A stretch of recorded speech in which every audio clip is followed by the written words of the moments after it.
Lendas urbanas. Na minha época, a moda era chamar a Maria Sangrenta na frente do espelho. Agora, as crianças estão invocando o Charlie Charlie. Como os pais devem lidar com essas crianças? Como fazer para orientar da melhor maneira?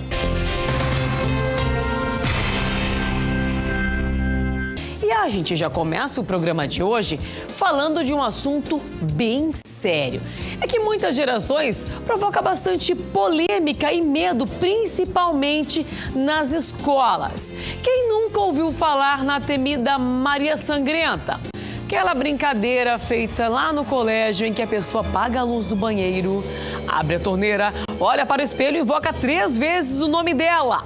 Muitos relatam que após o ritual, assombrações aparecem no ambiente. Bom, mas um suposto espírito que anda assustando as crianças de hoje é o chamado Charlie Charlie. Veja só como eles fazem para invocá-lo. He's not here. Oh! He said no. Are you here? Who is here? Is Charlie here?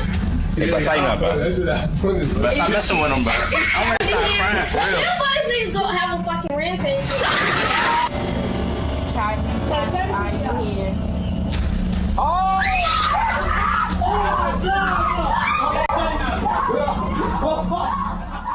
Uau, que medo, hein? Aqui no Brasil, algumas crianças de uma escola do Amazonas passaram mal após fazer essa brincadeira. Mas será que isso funciona de verdade? E como os pais devem lidar com isso? É sobre isso que a gente fala no nosso quadro Filhos de hoje.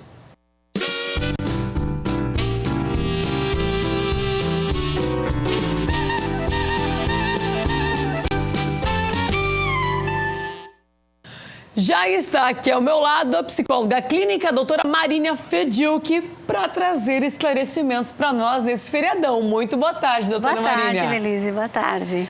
Muitas brincadeiras a gente sabe que começam nas escolas, os amiguinhos começam fazendo recreio, muitos levam para casa.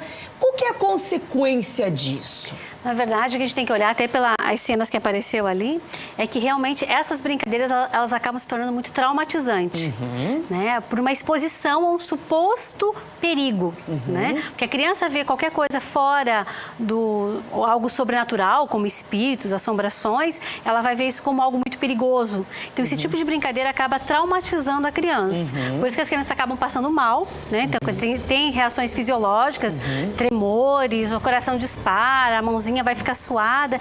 E o problema é que o trauma, ele vai desestruturar a criança neurologicamente. Ela pode levar dias nesse sofrimento.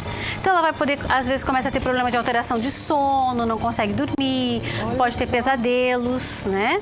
Ela pode ter, inclusive, dificuldade para se alimentar, começa a ter dificuldade de concentração, porque o trauma é uma situação extremamente intensa, rápida, forte demais para a criança naquela idade. E a gente sabe que há muitos anos, há muitas gerações, esse tipo de brincadeira acontece. Muitas gerações e assim vai mudando os nomes, mas elas permanecem, né? Se a gente for ver nossos bisavós lá, os avós eram o boitatá, a mula sem cabeça, né? E a mula sem cabeça era uma mulher que namorou um padre e aí virou mula sem cabeça. Quer dizer, são o nosso folclore e algumas agora as lendas mais urbanas que são as mais atuais, né? Como essa nova agora que vocês apresentaram no programa. Charlie Charlie. Charlie Charlie. Olha o que eles inventam. Só. E aí, o que a gente pode dizer assim, mas acontece ou não acontece? O que a gente tem que entender é que é uma situação de muito medo, já cria uma grande expectativa, né? É como quando a gente acorda de noite e começa a escutar qualquer barulhinho. E qualquer barulhinho se torna algo que nós vamos dando um significado. Às vezes é apenas a folhagem batendo na janela. Mas o silêncio e a nossa fantasia vai dando um significado que é alguém forçando a janela. Entendi. Então, é isso que acaba acontecendo. Superestima-se qualquer fenômenozinho natural, já se torna um grande problema. Você estava comentando que isso pode traumatizar a criança, mas muitas crianças fazem escondido isso, né? Por isso que os pais têm que conversar bastante com as crianças. Como os pais podem fazer para descobrir de repente? Colocar, olha, é uma lenda, não se tem como provar nada, mas uma situação que é feita para criar medo em você, é algo que vai deixar você nervoso, você vai se sentir com medo, porque a situação, ela é feita para isso. Certo. É como a gente diz assim, você vai a um circo para se divertir, né? Sim. Esse tipo de brincadeira não é para te divertir, é para te deixar com medo. A graça é deixar você com medo. Então, você explica para a criança diga assim, não, eu não quero participar disso, porque isso não vai ser legal para mim. Né? E esses traumas podem refletir depois na vida adulta? Pode, porque o trauma, a gente fala assim, o trauma leva a memória no nosso cérebro de longuíssima duração. Nossa. Então ele pode repercutir mais lá na frente com outros medos. A pessoa que tem dificuldade de mesmo adulto dormir com a luz apagada. Olha só. Tem pessoas que só dormem com a televisão ligada, porque precisa do barulhinho, precisa desligar o silêncio, vem o medo. Então pode repercutir até lá quando a pessoa tiver com 40, 50 anos. Nossa. Porque o trauma acontecido lá na infância, se não for resolvido, não for tratado, é uma memória que vai ficando ali. Certo. Não é apagada, né, como uma forma de defesa.